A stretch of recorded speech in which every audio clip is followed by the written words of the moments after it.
Je vous lis le message ici que j'ai reçu hier, le lundi 14 avril 2025.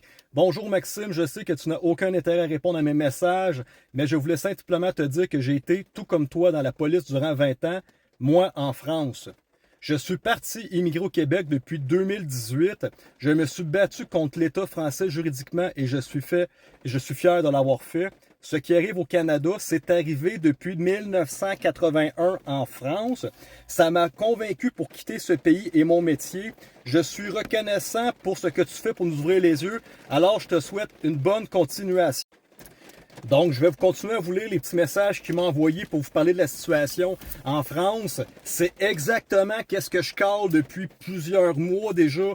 La France, c'est game over, ok? J'ai analysé sur tous les côtés possibles, même si Emmanuel Macron là, serait une bonne personne, gentil, qui veut relancer l'économie de sa population, je ne vois pas comment il peut sauver la France. La France est endettée, la France n'a plus aucune entreprise, ne produit plus rien. Ils ont vécu une immigration massive depuis les dernières années qui fait en sorte qu'on voit des vidéos sur TikTok, sur Instagram se promener. Littéralement, on dirait qu'on est en plein milieu de l'Inde. On se dirait dans un pays du tiers-monde. Et ça, c'est en France. La criminalité est extrêmement dangereuse. Ça brasse beaucoup en France. Et niveau économique, niveau social, je ne vois pas la solution pour sauver ce pays, autre que le plan des mondialistes de finalement faire une troisième guerre mondiale, de faire une grande dépopulation et de reconstruire après coup. Donc, je continue à vous lire le message et c'est encore pour confirmer les endormis dans la société, là, ceux qui écoutent LCN, Journal de Montréal à longueur de journée, puis qui ne réalisent pas, là, qui traitent encore les gens de complotistes, puis de coucou, puis vous pensez qu'on a déraillé. Je vais t'expliquer quelque chose. Tu te lèves à 6 heures le matin, tu t'occupes de tes enfants, tu t'en vas dans le trafic, tu travailles, il faut que tu fasses tes petites choses. Le soir, tu reviens dans le trafic, tu vas chercher ton enfant à la garderie ou à l'école, il faut que tu fasses son lunch, tu te dépêches à faire ses devoirs. Tu n'as pas le temps, et je sais que ça ne t'attende pas, de faire toutes tes recherches, toutes tes études sur la politique internationale, sur la situation économique, et tu fais juste vivre ta vie, puis tu essaies de rattraper tout le temps. Tu es tout le temps sur un rush. Mais malheureusement, pour les gens qui sont éveillés, pour les gens qui comprennent, puis qui ne suivent pas, LCN te donne des parcelles de vérité, te raconte la grosse histoire, mais il te l'emmène dans la version propagande qu'ils veulent que tu entendes. Donc, tu as l'impression de bien comprendre les choses, mais malheureusement, il cache des petites choses qui t'empêchent de comprendre que le gouvernement, finalement, ne travaille pas pour toi. Et là, un policier de 20 ans d'expérience de la France qui vient m'écrire pour me confirmer que nous sommes dans le même combat et qu'est-ce qui est en train de se passer au Québec aujourd'hui, c'est exactement la même chose qui s'est passé il y a 40 ans en France et tranquillement, pas vite, le Québec, on s'en va dans la même situation que la France. Il me répond ici, merci Maxime, tout d'abord mon véritable nom est, je vais vous éviter la chose, je ne pense pas quitter le Québec car j'ai fui la France à cause des dérives sectaires envers les Français, mais également à cause de la mafia, État profonde, s'est emparé de l'Union européenne. J'ai été policier de 1981 alors que ce réseau tentaculaire a pris possession du peuple et j'ai vécu de plein fouet les changements radicaux. En l'espace de 20 ans, la France a été perdue et ça s'est étendu à toute l'Europe. Ces changements, je les ressens au Québec et chaque jour qui passe, ça s'accentue. Je ne quitterai pas le Québec car on y est installé en famille avec 3 enfants, dont 2 qui font des études supérieures au Québec.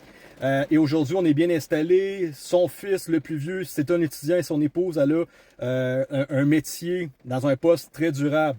J'ai été le référent des Patriotes de Florian Philippot pour le Canada. Il y a 3 ans, j'ai fait toute ma vie de politique en France et fier de me battre pour mes convictions.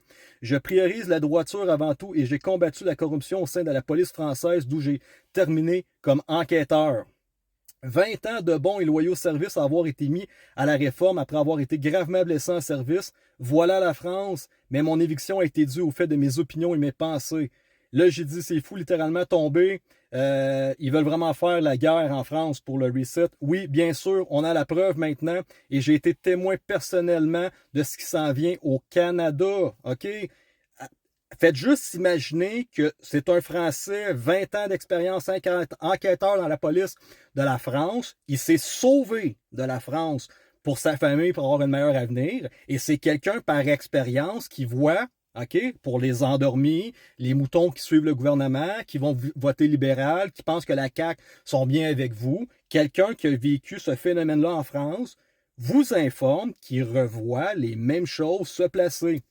Je te suis depuis que tu as démissionné, je peux t'affirmer de ce que tu fais est héroïque. Avec des amis du Québec, nous te suivons et nous n'hésitons pas à proclamer ce que tu fais. Il va bien falloir triompher un jour, je suis croyant et j'ai une grande foi pour ce qui est juste.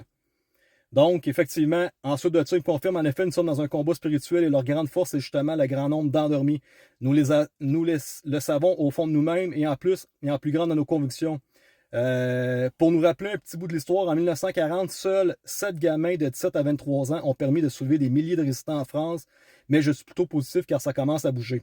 Donc, voyez-vous à quel point, pour le petit Québécois là, qui fait comme, ben non, les gouvernements sont gentils, M. Legault essaie de nous aider. Non, il t'endette, il vole notre argent, il augmente les impôts, il augmente les taxes, il est en train de nous placer dans un système communiste. Ils vont vouloir mettre l'argent digital à un moment donné comme en Europe qui s'en vient en novembre. Ensuite de ça, ben là, chaos social, plus de manifestations, plus de troubles sociaux, la police va devoir tabasser plus de gens parce que la grogne va être de plus en plus élevée dans la rue. Fait que les gens vont faire des manifestations, les gens vont briser des choses, fait que la police va être encore plus répressive envers eux autres. Et vous la voyez-vous, la belle roue d'envenimer toute cette société-là, cette belle roue-là d'escalation de la force, de la violence, parce que quand les citoyens vont se faire tabasser dans les manifestations, les policiers vont les tabasser plus, eux autres vont faire encore plus de grabuge, les policiers vont augmenter leur niveau de force d'intervention, et là, ça va continuer à dérailler. Donc, à un moment donné, ça va prendre quelqu'un qui dit « Hey, stand by, ce n'est pas le peuple ni les policiers le problème, ce sont les politiques de nos gouvernements. Ils nous plongent volontairement dans la dérive, ils nous plongent dans un système de communisme, pour qu'ensuite de ça, tous les policiers, tout le monde ait des caméras partout dans les villes, reconnaissance faciale rattachée à ton compte de banque, à ton identité digitale. Et dans un fractement de doigts, mes amis, on va se retrouver comme en Chine communiste. Et là, parce que c'est pas marqué sur Wikipédia que c'est le Québec et le Canada communiste, il y a encore du monde qui va dire, ben non, on n'est pas en communiste. Ah, t'as pas le droit de parler contre ton gouvernement. Tu peux pas faire un post Facebook, Instagram, TikTok, puis donner ton opinion à cause de la loi 663 qui va être votée. Tu vas te faire arrêter immédiatement pour discours haineux. Et discours haineux, tu peux faire jusqu'à 25 ans de prison. N'importe qui, de façon anonyme, peut porter plainte contre toi. Fait qu'imaginez la dérive totale et absolue. Et ben, ils vont saisir ton compte de banque, ils vont t'en canceller. Ben, les endormis vont encore dire, ben non, c'est pas communiste, c'est la Chine qui est communiste.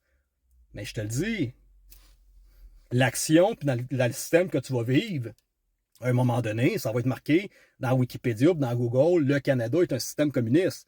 C'est juste que tu n'es pas capable de l'analyser pendant que ça s'en vient, puis quand est-ce que c'est en train de se mettre en place. Donc, mes amis, un policier français, 20 ans d'expérience, qui vous confirme que malheureusement, le Québec et le Canada, ils voient le même système de destruction de notre société qui s'est passé en France. Donc, c'est important de parler, c'est important de dénoncer, puis soyez pas gênés d'affronter les gens alentour de vous, puis de dire votre façon de penser, parce que c'est comme ça que ça va changer. Parce que si vous laissez les endormis continuer à maintenir le bal, bien, mes amis, c'est un système communiste qui se met en place.